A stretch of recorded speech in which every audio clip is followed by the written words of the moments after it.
bienvenue dans cette nouvelle vidéo. Avant tout, n'hésitez pas à vous abonner et à liker, ça me soutient énormément. Aujourd'hui nous allons parler d'une icône de l'art, mais qui est-elle vraiment? Laissez-moi vous raconter l'histoire de Frida Kahlo.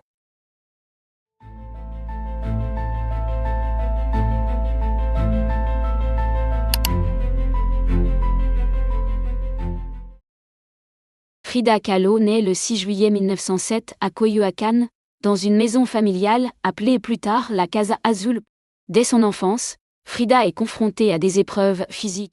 À l'âge de 6 ans, elle contracte la poliomyélite, ce qui affaiblit durablement sa jambe droite.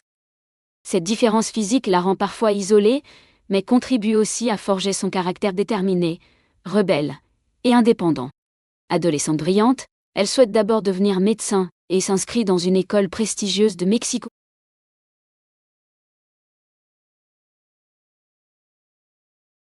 Cependant, à 18 ans, sa vie prend un tournant dramatique lorsqu'elle est victime d'un grave accident de bus. Le choc est extrêmement violent. Une barre métallique traverse son corps, et elle souffre de multiples fractures, colonne vertébrale, bassin, côte, jambes. Elle subira plus de 30 opérations au cours de sa vie. Clouée au lit pendant de longs mois, elle commence à peindre pour tromper l'ennui et exprimer sa douleur. Grâce à un miroir fixé au-dessus de son lit, elle réalise ses premiers autoportraits. Elle dira plus tard: « Je me peins moi-même parce que je suis souvent seule, et que je suis le sujet que je connais le mieux. »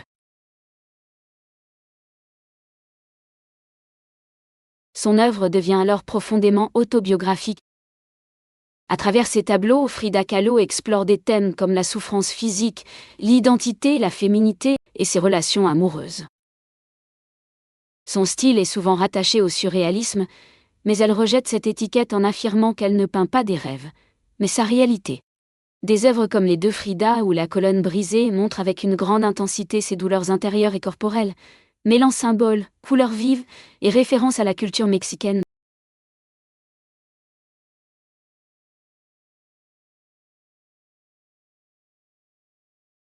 En 1929, elle épouse le célèbre peintre muraliste Diego Rivera. Le couple divorce en 1939, puis se remarie en 1940, restant liés malgré les conflits. Diego Rivera reconnaît le talent exceptionnel de Frida et joue un rôle important dans la reconnaissance de son travail.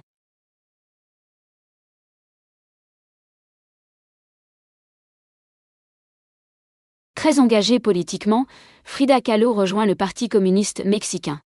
Elle s'intéresse aux questions sociales et à l'identité nationale mexicaine.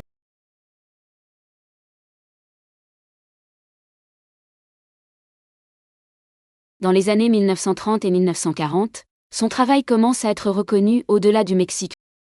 Elle expose à New York et à Paris, où elle rencontre des artistes et intellectuels européens. Bien que son succès international reste limité de son vivant, elle gagne progressivement en reconnaissance, notamment auprès des cercles artistiques.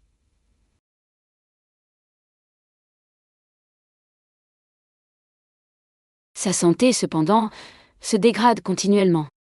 Elle souffre de douleurs chroniques, doit porter des corsets médicaux et subit de nombreuses hospitalisations. Malgré cela, elle continue de peindre avec une grande intensité. En 1953, elle participe à sa première grande exposition personnelle au Mexique.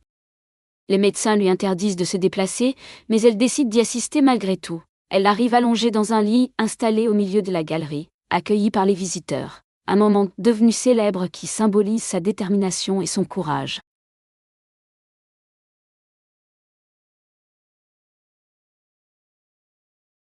Frida Kahlo meurt le 13 juillet 1954 dans sa maison natale, la Casa Azul, aujourd'hui transformée en musée très visité.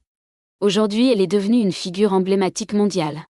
Son œuvre est admirée pour sa sincérité, sa force émotionnelle et son originalité. Elle est aussi une icône féministe et culturelle, représentant la liberté, l'affirmation de soi et la résistance face à la souffrance.